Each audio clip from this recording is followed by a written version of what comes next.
تم اللہ کی اطاعت کرو امید کے ساتھ, اور اللہ کی نافرمانی کو چھوڑو اللہ کے عذاب کے ڈر سے. فرما برداری کرو امید کے ساتھ, نافرمانی کو چھوڑو, گناہ کو چھوڑو اللہ کے عذاب سے ڈرتے ہوئے. یہ علماء نے بیان کیا ہے, یہ علماء نے بیان کیا ہے. اور خوف ضروری ہے, اسی آیت میں اس کی دلیل ہے, یدعوننا رغبا و رہبا, یہ ہم سے دعائیں کرتے ہیں رغبت کے ساتھ یعنی امید کے ساتھ, و رہبا اور ڈرتے ہوئے. تو ڈرنا, اللہ کے ڈر سے گناہ چھوڑنا, اللہ کے ڈر سے, اللہ کے خوف سے گناہ چھوڑنا, اور اللہ کے یہاں ثواب پانے کے لیے اللہ کی فرما برداری کرنا, یہ ہے تقوی. تو جو اطاعت نہ کرے, جو گناہوں سے نہ بچے, وہ متقی نہیں. متقی کون؟ پرہیزگار کون؟ تقوی والا کون؟ جو اطاعت کرتا ہے, فرما بردار ہے, امید رکھتا ہے اللہ کے یہاں ثواب کی, اور اللہ کی نافرمانی اور گناہوں سے بچتا ہے اللہ کے عذاب کے ڈر سے. یہ ہے تقوی.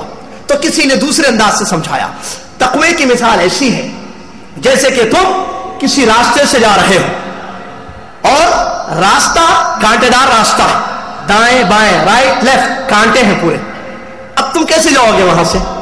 ایک ہی راستہ ہے اور کانٹے دار راستہ ہے, تو تم اپنے دامن کو ان کانٹوں سے بچاتے ہوئے جاؤ گے. یہ ہے تقوی. وقایہ, بچنا. کس سے بچنا؟ گناہوں سے بچنا, نافرمانی سے بچتے ہوئے دنیا میں زندگی گزار دینا. یہ گناہ ہے, یہ غلطی ہے, یہ گناہ ہے, یہ معاصی ہے, اس میں نافرمانی ہے اللہ تعالیٰ کی, یہ اللہ کو ناپسندیدہ عمل ہے, یہ نبی علیہ الصلوۃ والسلام کی سنت کی خلاف ورزی ہے. بچتے ہوئے گزارو, مخالفت نہ ہو. تم گناہوں سے, مخالفت سے بچتے ہوئے زندگی گزارو, جیسے تم کانٹوں سے اپنے دامن کو بچاتے ہوئے راستے سے گزرتے ہو. یہ ہے تقوی. اور اللہ تعالیٰ نے اس کی تاکید کی ہے. نبی علیہ الصلوۃ والسلام نے اپنی حدیثوں میں اس کی وصیت کی ہے. نبی علیہ الصلوۃ والسلام کی مشہور حدیث, بہت ساری حدیث ہے, اس میں ایک مشہور حدیث جو میں نے شروع میں پڑھی, نبی علیہ الصلوۃ والسلام فرماتے ہیں اتق اللہ حیث ما کنت, تم جہاں بھی رہو اللہ سے ڈرو. الفاظ نبی صلی اللہ علیہ وسلم پر غور کریں, اتق اللہ حیث ما کنت, تم کہیں بھی رہو اللہ سے ڈرو. یہ کیوں کہا کہ کہیں بھی رہو؟ اس لیے کہ اس کی تشریح میں لکھا علماء نے, آدمی لوگوں کے سامنے اچھا رہتا ہے, آدمی لوگوں کے سامنے اچھا رہتا ہے, بڑے اچھا بنتا ہے, کوئی گناہ نہیں کرتا لوگوں کے سامنے. کیوں؟ ڈر ہے لوگوں کا, ڈر ہوتا ہے لوگوں کے سامنے, گناہ نہیں کرتا ہے. تنہائی میں وہ کیا کرتا ہے اللہ اعلم. نبی علیہ السلام فرماتے اتق اللہ حیث ما کنت, تم جہاں رہو اللہ سے ڈرو. پبلک میں ہو اللہ سے ڈرو, اجتماع میں ہو اللہ سے ڈرو, جلسے میں ہو, پروگرام سب کے سامنے اللہ سے ڈرو.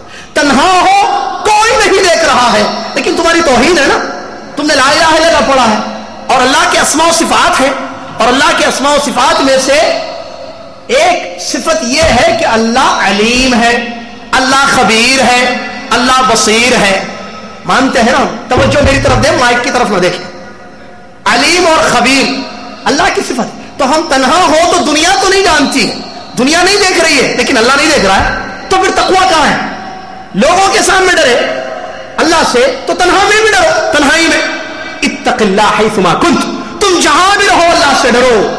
وَأَتْبِعِ السَّيِّئَةَ الْحَسَنَةَ تَمْحُوهَا, اور گناہ کے فوراً بعد کوئی نیکی کر دو, کیونکہ یہ نیکی فوراً جو کی جائے گی گناہ کو مٹا دے گی, گناہ کو ختم کر دے گی. وَخَالِقِ النَّاسَ بِخُلُقٍ حَسَنٍ, اور لوگوں کے ساتھ اچھے اخلاق سے پیش آؤ. تو نبی علیہ الصلوۃ والسلام نے تقوی کی یہ وصیت کی ہے. اور اس کے علاوہ بے شمار نبی علیہ الصلوۃ والسلام کی احادیث مبارکہ صحیحہ ثابتہ ہیں جہاں نبی علیہ الصلوۃ والسلام نے تقوی کی اور ڈرنے کی وصیت کی ہے. جس میں سے ایک مشہور حدیث ہے, نبی علیہ الصلوۃ والسلام نے ایک مرتبہ خطبہ دیا, ڈرانے والا خطبہ. وجلت منها القلوب وذرفت منها العيون, صحابی اس خطبے کی حالت کو بیان کرتے ہیں, نبی محمد صلی اللہ علیہ وسلم نے ایسے خطبہ دیا ہمارے دل ڈر گئے, ہماری آنکھ سے آنسو بہنے لگے, اور ہم سمجھ گئے, ایسا لگا کہ یہ آخری خطبہ ہے, اب اس کے بعد کوئی خطبہ آپ نہیں دیں گے. ایسے ڈرانے والا خطبہ محمد رسول اللہ صلی اللہ علیہ وسلم نے اپنی امت کو دیا, صحابہ کرام. تو صحابی کہتے ہیں كأنها موعظة مودع فأوصنا یا رسول اللہ صلی اللہ علیہ وسلم, اللہ کے نبی علیہ الصلوۃ والسلام ایسے لگ رہا ہے کہ آپ ہم سے الوداع ہو رہے ہیں, آپ ہم کو چھوڑ کر جا رہے ہیں. ایسی نصیحت آپ نے کی ڈرانے والی. تو ہم چاہتے ہیں کہ آپ ہم کو وصیت کر کے جائیں, کوئی اہم بات بتا کے جائیں. مسلم شریف کی حدیث ہے، نبی علیہ الصلوۃ والسلام نے 4 اہم باتوں کی وصیت کی ہے. اس میں سب سے پہلی وصیت اوصیکم بتقوی اللہ عز وجل، میں تم کو وصیت کرتا ہوں. وصیت امپورٹنٹ بات، اہم ترین بات. نبی علیہ الصلوۃ والسلام نے فرمایا اوصیکم بتقوی اللہ، میں تم کو اللہ سے ڈرنے کی وصیت کرتا ہوں. دوسری وصیت کی کہ تم پر کوئی بھی بادشاہ بن جائے تم اس کی بات سننا اور اطاعت کرنا. منہج اللہ سے ڈرو، پہلی وصیت. اور دوسری کوئی بھی حاکم بن جائے اگرچہ وہ غلام کیوں نہ ہو، دوسری روایت اس کا سر اخروٹ کے جیسے یعنی بد شکل کیوں نہ ہو، لیکن اگر وہ امیر ہے، حاکم ہے، تمہارا بادشاہ ہے، تو اس کی سمع و طاعت، اس کی بات کو سننا اور اس کی اطاعت اور فرما برداری کرنا. اور یہ سلف کا منہج ہے کہ حاکم وقت کی بات سننا اور اطاعت کرنا. خروج بغاوت ایک لسانی ہوتی ہے اور ایک ہاتھ سے کی تلوار سے ہوتی ہے. بغاوت دونوں حرام ہے. یہ سلف کا منہج نہیں، یہ خوارج کا منہج ہے، جس پر ہماری ایک تقریر یا کہیں کہ ایک موضوع ہے جو عاقل صاحب کے پاس آپ کو ملے گی. خوارج، آج کے دور کے خوارج. تو یہ سلف کا منہج نہیں ہے. اس حدیث سے اس کی دلیل ہے. نبی علیہ الصلوۃ والسلام نے پہلی وصیت فرمائی تقوی کی، اللہ سے ڈرو. اور دوسری وصیت کہ امیر اگر کوئی وَإِن تَعَمَّرَ عَلَيْكُمْ، اگر کوئی بن جائے. یہاں پوائنٹ ہے، کچھ تو کہتے ہیں نہیں بھائی کیسے بن گئے، خود کیسے بن گئے، ہم بنانا نا، ہم ان کو بنانا، یہ خود کیسے بن گئے. سنیے حدیث کے الفاظ، وَإِن تَعَمَّرَ عَلَيْكُمْ عَبْدٌ حَبَشِي، حبش کا کوئی کالا غلام عبد اگر بادشاہ بن جائے تم اس کی بات سننا اور اطاعت کرنا. ہاں کہاں ہے منہج؟ یہ ہے شیخ الاسلام محمد بن عبد الوہاب رحمۃ اللہ علیہ کا منہج، یہ ہے صحابہ کا منہج، یہ ہے تابعین کا، سلف صالحین کا منہج. بغاوت نہیں، حاکم بن جائے. نبی صلی اللہ علیہ وسلم نے کہا وَإِن تَعَمَّرَ، بن جائے، امیر بن جائے، بادشاہ بن جائے، خود اپنے پاور سے سنو اور اطاعت کرو. لیکن اس کی کنڈیشن یہ ہے کہ اگر نافرمانی کا حکم وہ دے تو وہاں اس کی بات نہیں سنیں گے. اگر بادشاہ کہے کہ نہیں کوئی نماز نہیں پڑھنا تو وہاں نہیں مانیں گے بات، نہیں پڑھیں گے نماز. اور کہے کہ نہیں سب شراب پیو، نہیں پیئیں گے شراب کیونکہ حرام ہے، اس میں اللہ کی نافرمانی ہو رہی، تو یہاں حاکم کی بات نہیں مانیں گے. لیکن اس کے علاوہ مانیں گے. ریڈ سگنل روکو، گاڑی روکیں گے. 120 سے زیادہ مت چلاؤ، حاکم نے آرڈر دیا نہیں چلائیں گے. سمجھ رہے بات؟ 5 سال سے پہلے حج نہ کرو، نہیں کریں گے. سمجھ رہے بات؟ مثالیں ہیں یہ سمجھنے کے لیے. تو یہ دوسری وصیت نبی علیہ الصلوۃ والسلام نے فرمائی ہے. تیسری وصیت علیکم فإنه من يعش منكم بعدي فسيرى اختلافا كثيرا، تم میں میرے بعد جو زندگی گزاریں گے بہت سارا دین میں اختلاف دیکھیں گے. کیا کرو؟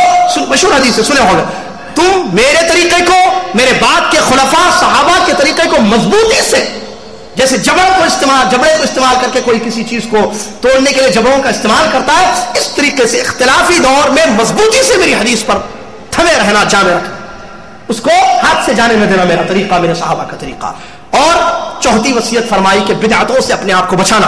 دین میں نئے نئے کام مت کرنا، اس لیے کہ ہر نیا کام بدعت ہے اور ہر بدعت گمراہی ہے اور گمراہی کا ٹھکانہ جہنم ہے. یہ 4 اہم ترین وصیتیں محمد رسول اللہ صلی اللہ علیہ وسلم اس حدیث شریف میں بیان فرمائی ہے، جس میں پہلی وصیت ہے تقوی، اللہ سے ڈرو. اور برادر اسلام اس تقوی کو دیکھنا ہے. یہ تقوی کیا ہے، اللہ کا ڈر کیا ہے؟ محمد رسول اللہ صلی اللہ علیہ وسلم کو پڑھیے، ریڈ محمد صلی اللہ علیہ وسلم، پروفٹ محمد صلی اللہ علیہ وسلم، نبی علیہ السلام کی زندگی کو پڑھیے. سورہ فتح کی آیت ہے، اللہ تعالیٰ نے فرمایا لیغفر اللہ لک ما تقدم من ذنبک وما تأخر. اللہ کے نبی محمد صلی اللہ علیہ وسلم کے پہلے اگلے پچھلے سارے گناہوں کو اللہ نے معاف فرما دیا. اس کے باوجود آپ کے تقوی کا کیا عالم تھا؟ پوری سیرت کی کتاب بھری پڑی ہے، الرحیق المختوم اٹھائیں، پڑھ کر دیکھیں کس طریقے سے نبی علیہ السلام کی زندگی میں تقوی تھا. نماز پڑھ رہے ہیں، وہ آیتیں کون؟ محمد رسول اللہ صلی اللہ علیہ وسلم جنتی رسول نماز پڑھ رہے ہیں. ان آیتوں کی تلاوت ہو رہی ہے جن آیتوں میں عذاب کا ذکر ہے، جن آیتوں میں جہنم کا تذکرہ ہے. نبی علیہ السلام رو رہے ہیں، محمد رسول اللہ صلی اللہ علیہ وسلم رو رہے ہیں. صحابہ پیچھے رونے کی آواز کو ایک مثال سے سمجھاتے ہیں، ایسی آواز ہم نے سنی گویا کہ ہانڈی میں کوئی چیز پکائی جا رہی ہے. اللہ اکبر. ہانڈی میں پکنے کی جو کھٹ کھٹ آواز آتی ہے، نبی محمد صلی اللہ علیہ وسلم کے رونے کی آواز آ رہی ہے، رو رہے ہیں. کہاں ہے یہ تقوی ہماری نمازوں میں آج؟ اسی لیے ہماری نماز برائیوں سے ہم کو نہیں روکتی. نماز پڑھ کر باہر جا کر سگریٹ پی رہا ہے، نماز پڑھ کر باہر جا کر مسجد میں ارے وہ معلوم پکا بدعتی ہے، اس کے بارے میں ارے وہ ایسے کیا وہ ویسے کیا، غیبتیں چغل خوریاں مسجد میں، مسجد کے باہر. کہاں ہے تقوی؟ نبی علیہ السلام. دیکھیں میرے بھائی، وہ ہم سمجھے بات کو، ہم نبی علیہ السلام